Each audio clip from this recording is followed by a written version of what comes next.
Assalamualaikum warahmatullahi wabarakatuh. Perkenalkan, nama saya Lucia Oktavianti, NPM 19166. Dosen pengampu mata kuliah Bapak Azanil P. Septi, PhD, UAS Media dan Sumber Belajar IT. Yang pertama yaitu jelaskan secara singkat tujuan mata kuliah ini dan bagaimana Anda mengatur kegiatan belajar Anda untuk mencapai tujuan tersebut.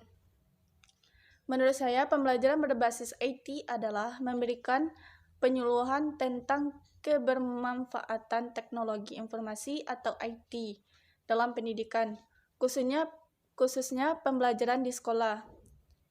Guru diberikan penjelasan bagaimana peranan penerapan, pemanfaatan, dan penggunaan IT dalam proses pembelajaran.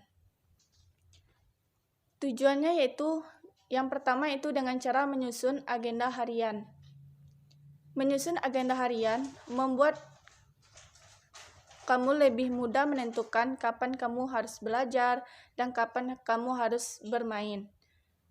Jangan lupa, agar lebih seimbang, kamu juga bisa memasukkan jadwal berkumpul bersama keluarga, membantu orang tua, dan mengerjakan tugas harianmu di rumah. Yang kedua itu membuat target belajar. Membuat target belajar menjadi salah satu strategi belajar tepat yang memudahkan kamu lebih fokus mendalami materi pembelajaran yang ingin kamu kuasai. Di sini ada dua cara yang bisa kamu terapkan dalam membuat target belajar. Yang pertama yaitu kamu bisa membuat gambaran umum tentang materi pembelajaran yang ingin kamu kuasai. Caranya yaitu kamu bisa melihat daftar isi buku pelajaran untuk menentukan materi-materi pelajaran apa saja yang harus kamu pelajari dan pahami dalam seminggu.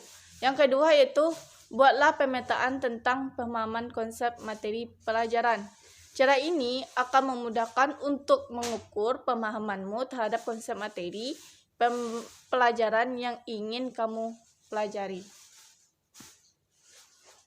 Soal yang kedua yaitu jelaskan secara singkat bagaimana keterkaitan konsep dan prinsip pembelajaran berhubungan dengan pemanfaatan media pembelajaran, termasuk kaitannya dengan sistem e-learning yang digunakan dalam manajemen kelas masa kini.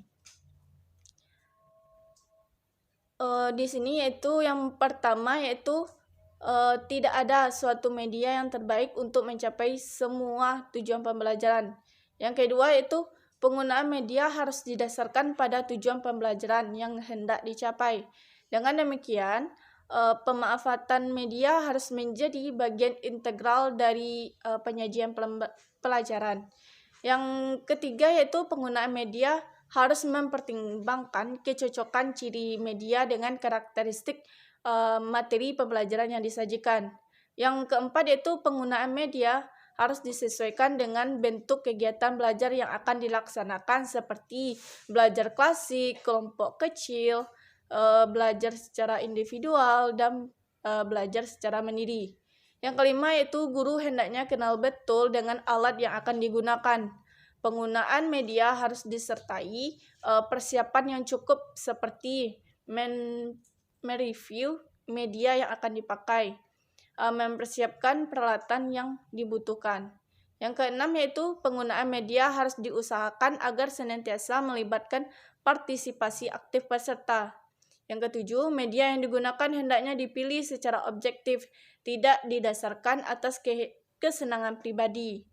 Yang kedelapan yaitu aneka ragam media. Yang kesembilan yaitu kepraktisan dan ketersediaan media. Soal nomor 3 yaitu jelaskan secara singkat masalah penerapan atau pemanfaatan aplikasi pembelajaran berbasis IT dalam situasi saat ini di sekolah atau madrasah.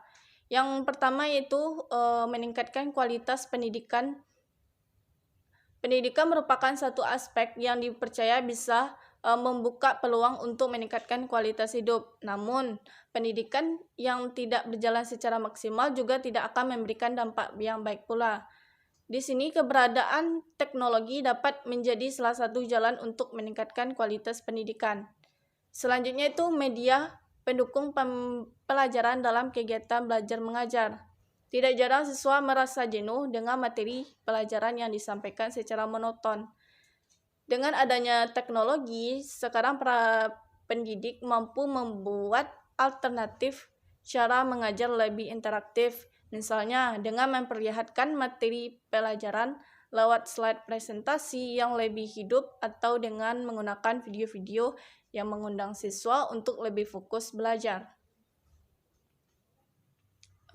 Soal yang terakhir yaitu yang keempat, pilih salah satu model aplikasi pelajaran berbasis IT atau pembelajaran berbasis sistem e-learning yang menurut Anda terbaik, dan jelaskan secara singkat bagaimana penerapannya dalam pembelajaran tingkat dasar yang membuat salah satu materi pembelajaran literasi, ilmu pengetahuan, atau ilmu pengetahuan sosial.